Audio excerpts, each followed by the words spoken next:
The rain came sideways across downtown Chicago at 7:42 on a Monday morning, and Vivienne Marchetti ran out of her own building with a phone still hot against her ear. The voice on the line had said the words no chief executive ever wanted to hear before 9. J.P. Morgan had frozen the company's $80 million credit line. She threw herself into the back of a black Ford Explorer at the curb. "Run every yellow," she said. The man at the wheel turned, calm in a worn flannel shirt. "Ma'am," he said, "my 4-year-old's car seat is right behind your head." Vivienne went still. The man's voice had not raised even a quarter inch. She turned her head slowly, the way a person turns when they already know what they are going to see, and her gaze landed on a small girl in a pink puffer jacket, brown eyes blinking up at her over the top of a stuffed rabbit. The little girl said hi in the small, precise voice of a child who had been taught to greet strangers. Vivienne's hand was clenched around a folder she did not remember picking up, a folder that contained, although she did not yet know it, a contract bearing her dead father's forged signature. She fumbled for the door handle. The man, whose name she had not asked, did not move. The Uber app on her phone said 22 minutes. The taxi app said no cars available. Vivienne Marchetti, a woman who had not asked for help from a stranger in 19 years, sat back against the leather seat and pressed her fingers into the bridge of her nose. The man in the flannel shirt watched her for a moment, then glanced at his daughter in the rearview mirror. The daughter was tearing the wrapper off an oatmeal cookie with great concentration. "Willis is 6 blocks from her preschool," the man said. 12 minutes if I take lower whacker. Buckle in. The booster stays." Vivienne climbed out of the back and into the passenger seat. And as she did, she became aware that she was sitting beside a stranger in his own vehicle for the first time in her adult life. He did not introduce himself. He merged into traffic with the particular smoothness of a person who had driven this route many hundreds of times. The wipers cut a clean half-circle across the windshield. The little girl in the back seat hummed something tuneless. Vivienne opened her laptop on her knees and began to type. She typed the way a drowning person swims. The man did not look at her. He drove. The girl introduced her rabbit as Mr. Biscuit and waited expectantly. Vivienne, who had not held a conversation with a 4-year-old since she had been one herself, said that was a very nice name for a rabbit. Mr. Biscuit, the girl explained, had been her mother's. The man's hands tightened almost imperceptibly on the wheel.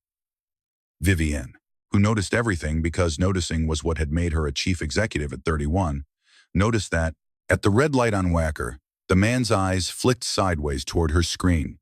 He said it conversationally, the way a person comments on the weather. "Your Q3 receivables are double counted against the Halberd line. That is not an $80 million shortfall. That is a $32 million shortfall dressed up to look fatal."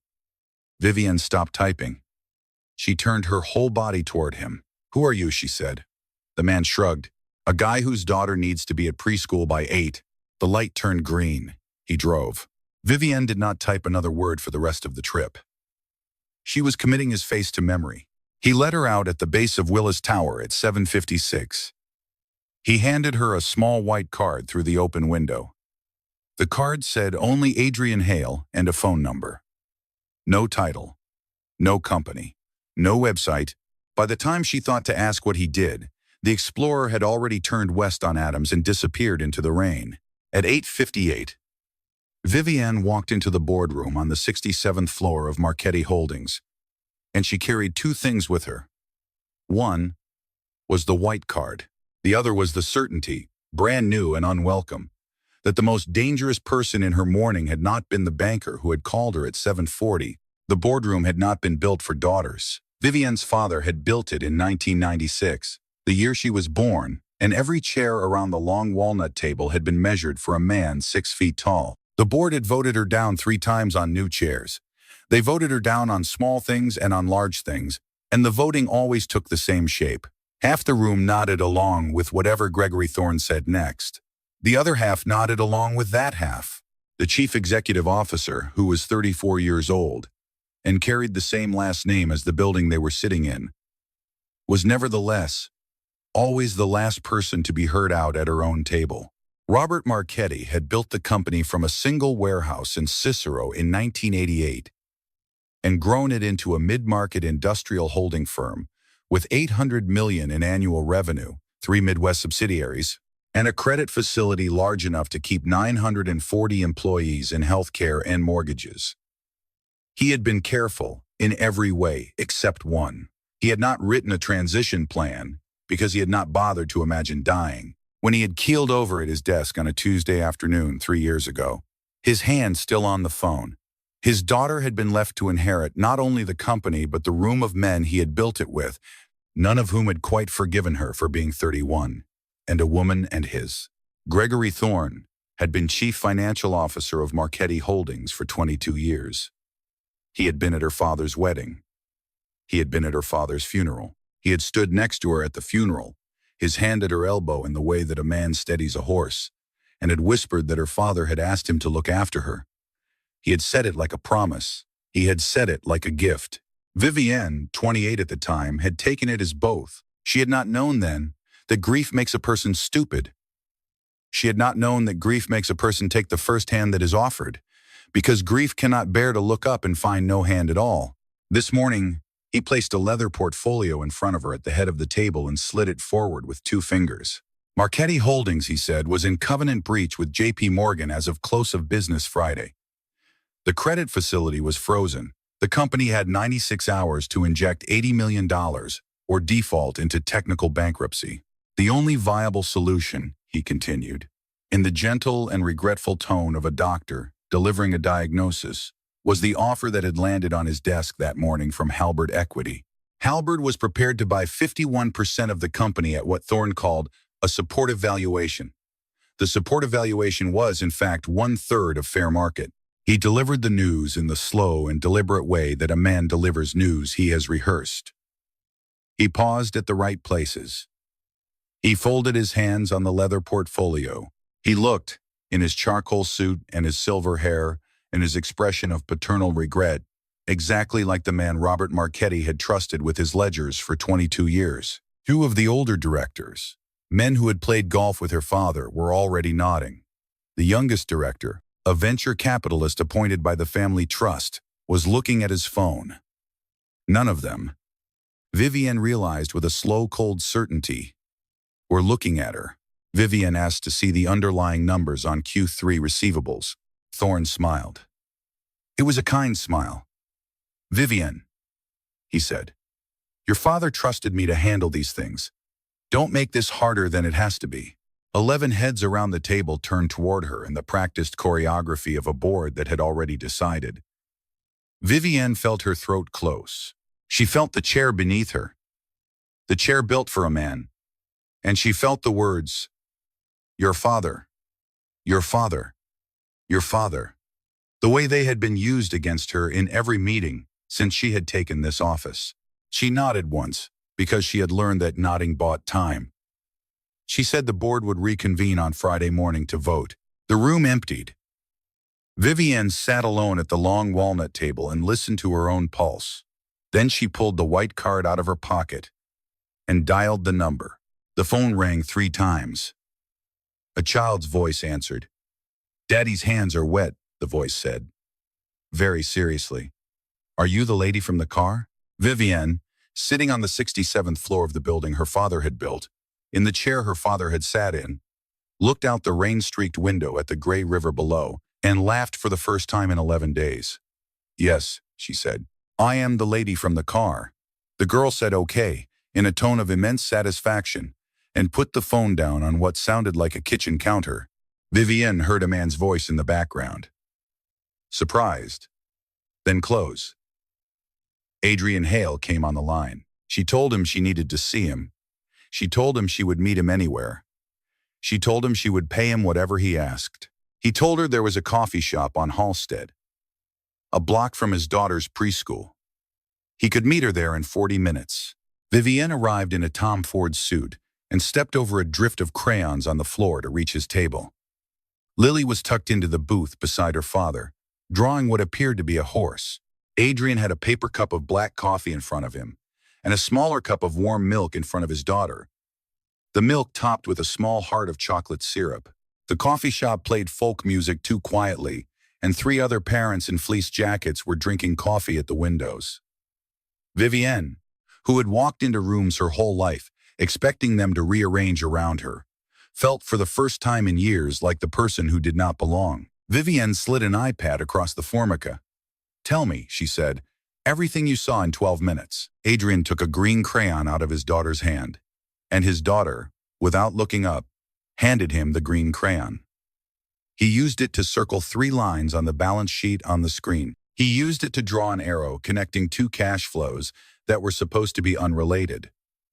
He used it to underline the name of a Delaware shell company called Halberd Strategic Reserves, a name that overlapped 70%, with the name of the company now offering to buy 51% of Marchetti Holdings at panic prices. "Whoever built this," he said quietly, "did not make mistakes. They built a trap. The crisis is manufactured. Someone wanted you to sign on Friday at gunpoint." He spoke the way a doctor speaks when delivering a diagnosis to a colleague rather than a patient. There was no softening in his voice. There was no apology in it either. Vivienne, who had spent 3 years being managed by men in expensive suits, found that she trusted the absence of softening more than she had trusted any kindness in a long time. Vivienne stared at the green circles on her iPad. They looked like a child had drawn them. They were the most precise piece of forensic accounting work she had ever seen. Lily looked up from her horse. She studied Vivienne's face the way a small child studies a face when she is trying to understand the weather of it. Then she said, in the small, precise voice from the car, "Are you sad like Daddy gets when he looks at Mommy's picture?" The coffee shop went very still. Adrian turned away to adjust the scarf around his daughter's neck. He coughed once. An unconvincing cough. Vivienne, who had not cried in front of another human being since she was 22 years old, blinked very quickly at the iPad and said something about the lighting. When Adrian looked back up, his eyes were clear and his voice was level. "I need 24 hours, he said, "and your full general ledger. But I am not bringing this home where my daughter sleeps. We do this at your office, after 7, off any network they are watching." Vivienne said yes before he had finished the sentence. Outside on the wet sidewalk, Lily reached up and tugged on the hem of Vivienne's coat. Vivienne knelt down. The little girl considered her, then offered her the green crayon. "For if you have to circle anything," Lily said. Vivienne took it. She held it the rest of the way back to the office. Vivienne's executive assistant was named Margaret, and Margaret had worked for Marchetti Holdings since before Vivienne had a driver's license. Margaret could find anything about anyone in 90 minutes. By 11:30 that morning, a thin manila folder lay on Vivienne's desk. Margaret had set it down without comment and closed the door behind her, which was Margaret's way of saying that Vivienne was not going to enjoy what was inside. Adrian Hale, age 39. Born Rockford, Illinois. Northwestern undergraduate, accounting. Northwestern Law, JD with a concentration in financial crimes. 12 years with the FBI's Financial Crimes Unit, Chicago Field Office. The last 6 as senior forensic accountant, lead analyst on the prosecution of Beckett Industrial 3 years ago. A $400 million money laundering operation that had taken down a sitting state senator, 2 corporate boards, and the man at the top, Lawrence Beckett, who was now serving 22 years in federal prison, resigned from the bureau the same year. No public reason given. Vivienne kept reading. Margaret had attached 3 news clippings. The first was the trial coverage. There was a photograph in the article that had been taken on the courthouse steps. Adrian Hale in a charcoal suit, his tie still perfectly knotted at the end of a long day, his hand on the elbow of a tall blonde woman in a navy blazer who was speaking into a bank of microphones. The caption identified the woman as Sarah Hale, lead prosecutor. The second clipping was an obituary. Sarah Hale, age 34, attorney with the U.S. Attorney's Office for the Northern District of Illinois, killed in a single vehicle accident on Interstate 90 on a clear night in October 2 years ago, survived by her husband Adrian and her daughter Lily, age 2. The third clipping was from a small legal newsletter and was 3 sentences long. It noted that Sarah Hale had been the prosecutor who had taken Beckett's daughter's testimony, the testimony that had broken the case. It noted that Sarah Hale had received 3 threats during the trial. It noted that the FBI had ruled her death undetermined. Vivienne sat at her desk and looked at the photograph attached to the FBI clipping. Adrian Hale, 2 years ago, in a dark suit on the courthouse steps. His face the face of a man who knew exactly what he was doing. She looked at the photograph she had taken with her phone that morning of his business card on the dashboard, his hand visible in the corner, a stain of dried milk on the cuff of his flannel shirt. The same man. She thought about how he had stepped away from that world. She thought about how a man with 12 years at the FBI and a Northwestern law degree had ended up driving a Ford Explorer past his daughter's preschool every morning. She thought about the man who had walked away from a career to keep his daughter alive, and she thought about how that was not a man you could buy or threaten or push. She picked up her phone. Her hands were not entirely steady. "Adrian," she said when he answered. "The man you put away 3 years ago. Beckett. Halbert Equity is registered to his nephew." There was silence on the line for what Vivienne later counted as 8 full seconds. Then Adrian Hale said very quietly, "Your father did not die of a heart attack at his desk. He died 2 weeks after testifying as a civil witness in our case against Beckett. Did anyone ever question that?" Vivienne could not answer. No one had questioned it. Her father had been 64 years old and had eaten too much red meat for 40 years. The cardiologist had shaken his head sadly and said it was only a matter of time. Vivienne had organized the funeral in 3 days and had not slept for 4. She had not asked anyone any questions because she had been busy keeping a company alive. When Adrian spoke again, it was in the voice she would come to recognize as his working voice, the voice of the senior forensic accountant on the courthouse steps. He set conditions. He would not be paid above market freelance rate, $240 an hour, because anyone who wanted to discredit his findings later would look first at his fee. He would work only at her office, only after 7 in the evening, only after his sister Hannah had picked Lily up and taken her back to Oak Park. He wanted a former federal prosecutor named Diana Reyes brought in from his old contact list, not a corporate lawyer. Before he opened a single file, Vivienne agreed to all 3 conditions inside of 1 minute. That night at 8, Adrian came up the freight elevator at Marchetti Holdings carrying a leather satchel that had seen better decades. Vivienne had cleared the small conference room off her office and ordered pizza from the place on Madison, the place her father used to send for when a deal ran past midnight. Diana Reyes, 51 years old, gray-streaked hair in a low bun, was already there, drinking black coffee out of a paper cup and reading her phone with the particular focus of a woman who billed by the hour. Adrian set his satchel on the table and took out a stack of legal pads, 3 mechanical pencils, a small loop, and a worn leather case of colored highlighters. He laid them in a neat row. Vivienne watched him do it and thought about how the people who actually did the work always brought their own tools.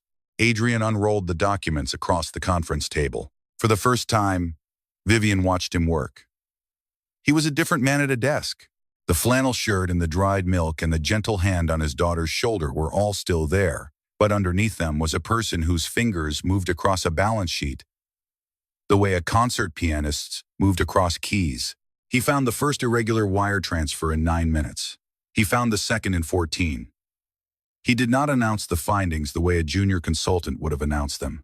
He simply circled and underlined and moved on. Diana Reyes, watching from across the table, gave Vivienne a single small nod, the kind of nod one professional gives another to mean, "You brought us the right person." By 10 o'clock, Adrian had mapped the outlines of 14 months of fraudulent activity, threaded through 11 shell vendors in Indiana, 3 escrow accounts in the Cayman Islands, and a single recurring beneficiary code that traced, when you knew where to look, back to a numbered account held in trust for the sister of Lawrence Beckett's nephew. He sat back. He rubbed his eyes. Vivienne, across the table, slid a slice of cooling pizza onto a paper plate and pushed it gently across the documents toward him. He looked at the plate, then at her, and something in his face changed for a half-second before it settled. He picked up the slice and ate 2 bites without speaking. "Thorne moved $14.2 million last quarter alone," Adrian said, when he had set the pizza down. But there is a second account I cannot trace from outside this building. We need internal access, and someone in this company is editing log files in real time as we sit here. They know we are looking. Vivienne felt the floor of the 67th floor go thin beneath her chair. She glanced at the door of the conference room. She glanced at the security camera in the corner of the ceiling. Diana Reyes, without looking up from her notebook, said quietly that she would make a call in the morning to a person she trusted at the bureau, and that until then, no one in this room was to use the company network for anything. Adrian was already nodding. He had known, Vivienne realized, since the moment he had walked into the building. It was 11:30 when she finally looked up at the dark windows. Adrian was still working. Diana Reyes was on her third cup of coffee. The pizza box was empty. Vivienne did not feel afraid. She felt, for the first time since her father had died, that she was no longer alone in a room with the truth. The second night, Adrian arrived at 7, and they worked until 2 in the morning. Diana Reyes came at 8 and brought a junior associate with a laptop. The four of them spread paper across every available surface in the small conference room. Adrian's method, Vivienne came to understand, was to map money the way a hydrologist maps a watershed. He found the visible streams first, then traced them upward toward springs. No one had bothered to hide, because no one had bothered to look. They built the timeline backward from the present, 14 months at a time, until they reached a contract dated March 8th of the previous year. The contract authorized the transfer of $3.1 million from a Marchetti subsidiary into one of the shell vendors in Indiana. The signature at the bottom of the page was Robert Marchetti's. Vivienne's father had died on February 12th, a year and 3 weeks earlier. A dead man cannot sign a contract in March. Vivienne stared at the signature and felt the air leave her body in a single thin line. Adrian, very gently, asked if she had her father's signature on any document she had been carrying for years. She did. She kept her birth certificate folded in the inside pocket of her wallet, the way her father had kept his folded in his. She put it on the table next to the contract. Adrian took out a small loop from his satchel. He bent over the two signatures for a long minute. The room was completely silent. Diana Reyes had stopped typing.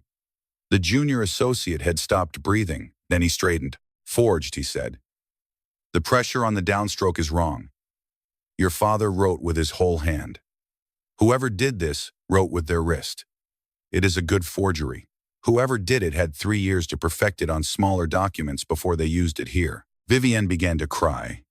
She cried the way a person cries when something they had been pushing down for 3 years finally comes up through the floor. She cried for her father, and for the questions she had not asked, and for the morning she had walked into the boardroom and let Gregory Thorne put his hand on her elbow at her father's funeral. Adrian did not touch her. He pushed the box of tissues across the table and waited.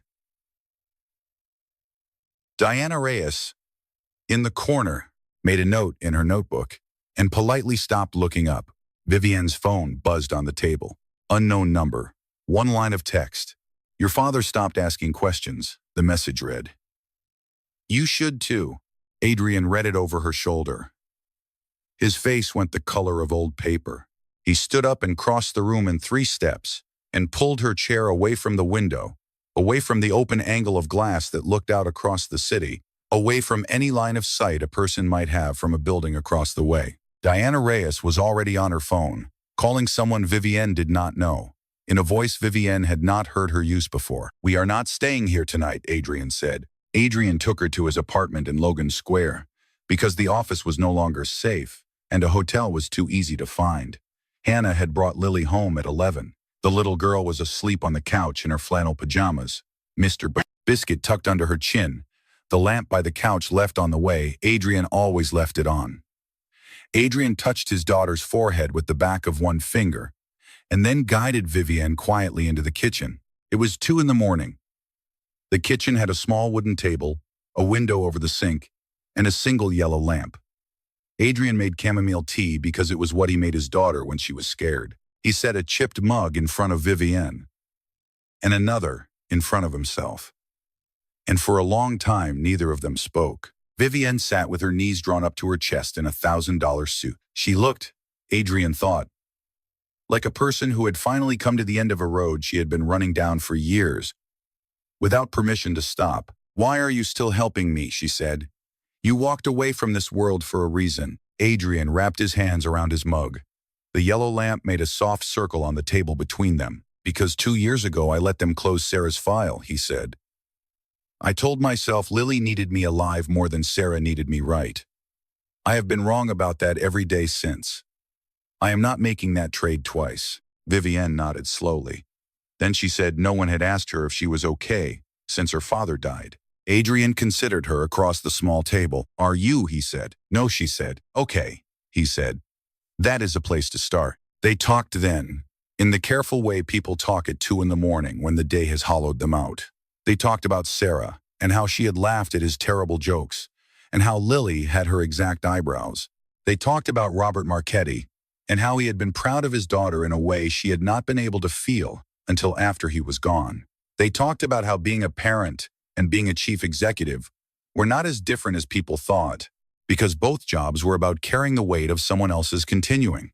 Adrian did not kiss her. He pulled a soft wool blanket off the back of the couch, the blanket Sarah had bought in Galena the winter before Lily was born, and he draped it over Vivienne's shoulders. When her head started to nod toward the table, she fell asleep with her cheek on her own forearm and the cup of cooling tea between her hands.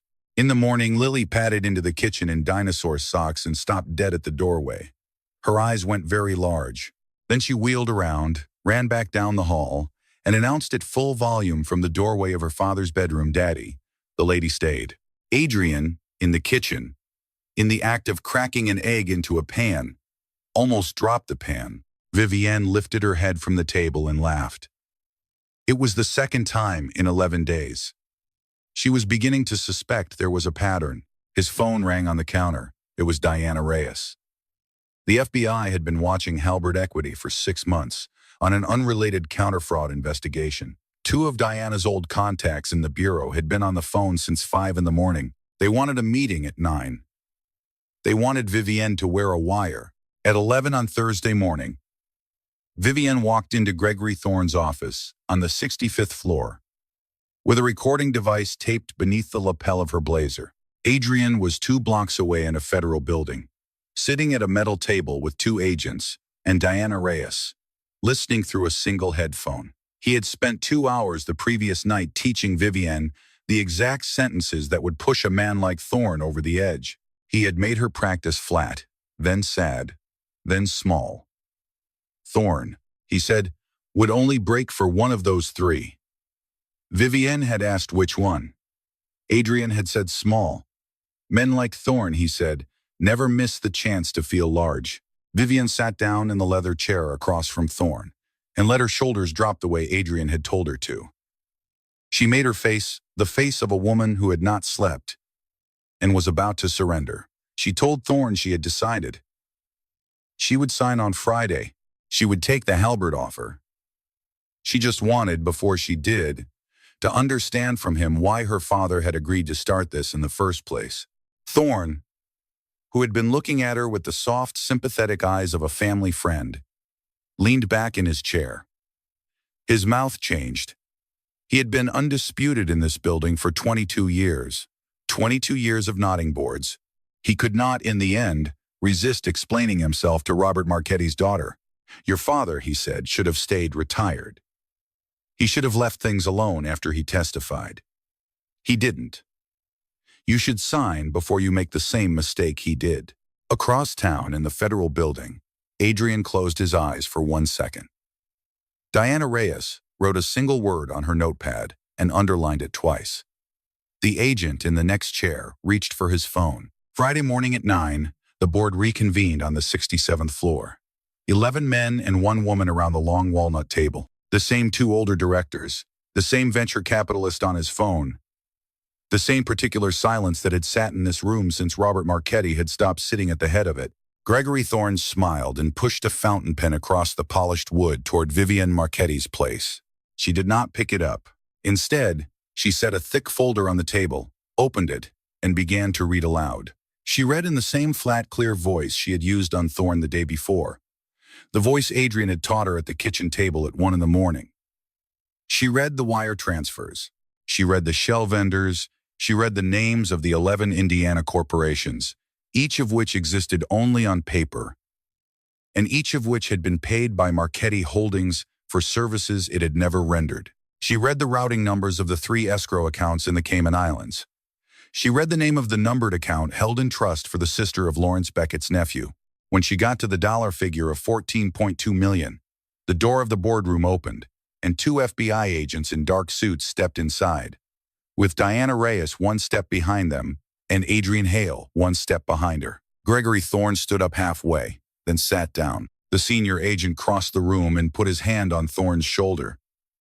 "Sir," he said, in a voice you could have used to read a weather report, "you have the right to remain silent."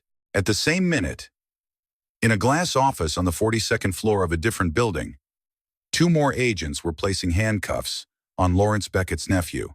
The 2 older directors who had played golf with Robert Marchetti looked at each other across the walnut table and said nothing. The venture capitalist had finally put down his phone.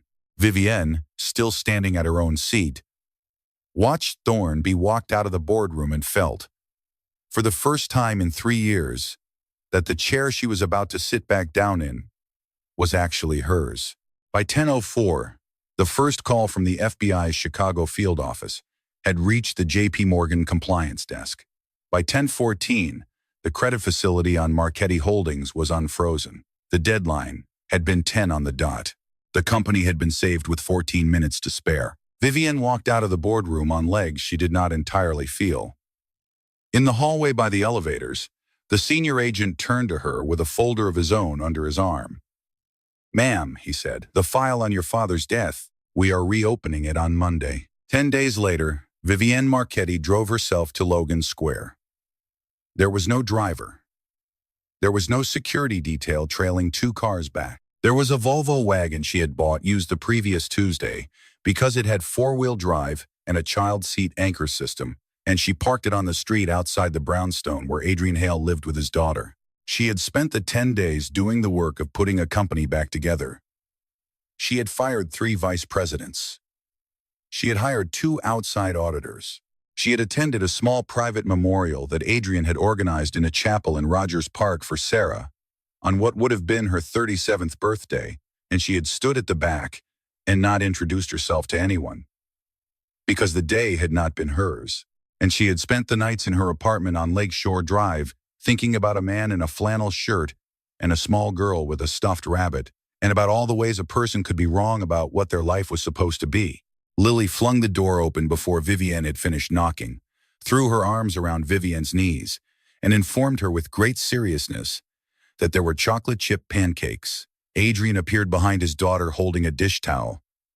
He looked at Vivienne the way a man looks at someone he has been waiting to see all week without admitting it. She handed him an envelope. Inside the envelope was an offer.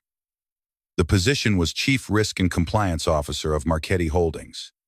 The position came with the right to refuse any travel longer than 24 hours away from his daughter.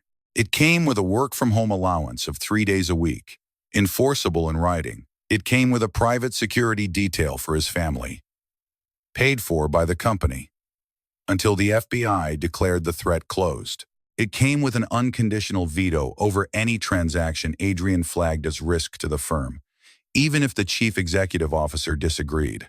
The salary was enough that Lily would not have to think about college unless she wanted to. Adrian read it twice. He looked up. Vivienne, standing in the small front hallway, watched him read and felt her hands go cold. She had drafted 7 versions of the offer over 4 days. The version in the envelope was the one where she had finally written what she actually meant, which was, "Please stay close to me, but I am putting it in language you can accept."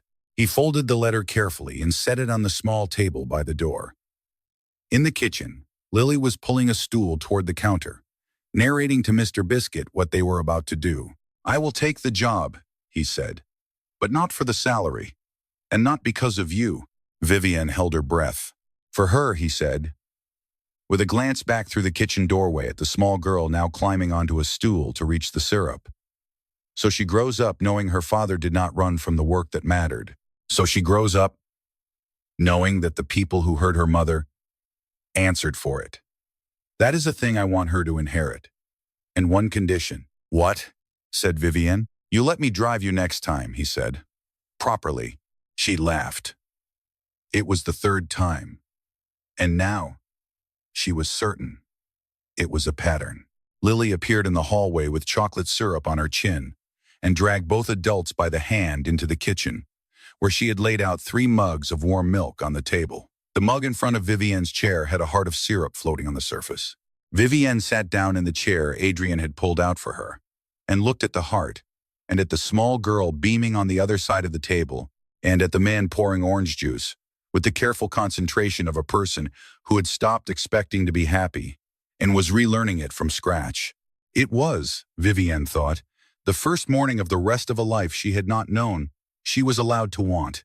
9 months later, on a bright Saturday afternoon in August, Adrian Hale stood in Lincoln Park pushing his daughter on a swing, while Vivienne Marchetti sat on a green wooden bench with her laptop closed beside her and her face turned up to the sun. Marchetti Holdings had announced its strongest quarter in company history the previous week. The Risk and Compliance division Adrian now ran had identified and stopped 2 internal fraud schemes in its first 6 months. Gregory Thorne had pleaded out and was beginning a 14-year sentence at a federal facility in southern Illinois. Lawrence Beckett's nephew had pleaded out the week before that. Lawrence Beckett himself, in his own cell, had received a new indictment in connection with the deaths of Sarah Hale and Robert Marchetti. The FBI had not yet brought the murder case to trial, but they would. And both families, for the first time in 2 and 3 years respectively, had been able to set down the question of what really happened. Lily jumped off the swing while it was still moving, the way her father had asked her 100 times not to, and ran across the grass and climbed up onto the bench and into Vivienne's lap. She studied Vivienne's face with the particular focus she reserved for important matters. Then she said, "Are you my new mommy?" Vivienne looked over the little girl's shoulder at Adrian, who had stopped a few steps away and was very deliberately not interfering. He met her eyes and did the smallest possible shrug, which meant, "This one is yours." Vivienne tucked a strand of hair behind Lily's ear. "I am someone," she said carefully, "who chose to love you. We can find the right word together when you are ready. Not before." Lily considered this with the gravity of a small judge. Then she nodded once. "Okay," she announced. "For now you are Vivi." Adrian, 3 steps away, laughed out loud. It was a real laugh, the kind that came from the chest, the kind Vivienne had not heard him make once during all the long nights at the conference table. He sat down on the bench beside her, and he placed a small wooden box on the wooden seat between them. It was not a ring. It was a single brass key. "Oak Park," he said. 3 bedrooms. There is a yard. There is a room down the hall that is not anyone's yet. Vivienne picked up the key. It was heavier than she expected. "Sarah's chapter is closed," Adrian said quietly. "Robert's chapter is closed. This one is ours to write." He took her free hand in his. It was the first time in 9 months he had held it for any reason other than to pull her away from danger. His thumb moved once across her knuckles and stopped. "Push higher, Vivi," Lily called from the grass, where she had sprinted back to the swings. "Push higher." Vivienne stood up, the key still warm in her palm, and walked across the grass toward the small girl on the swing.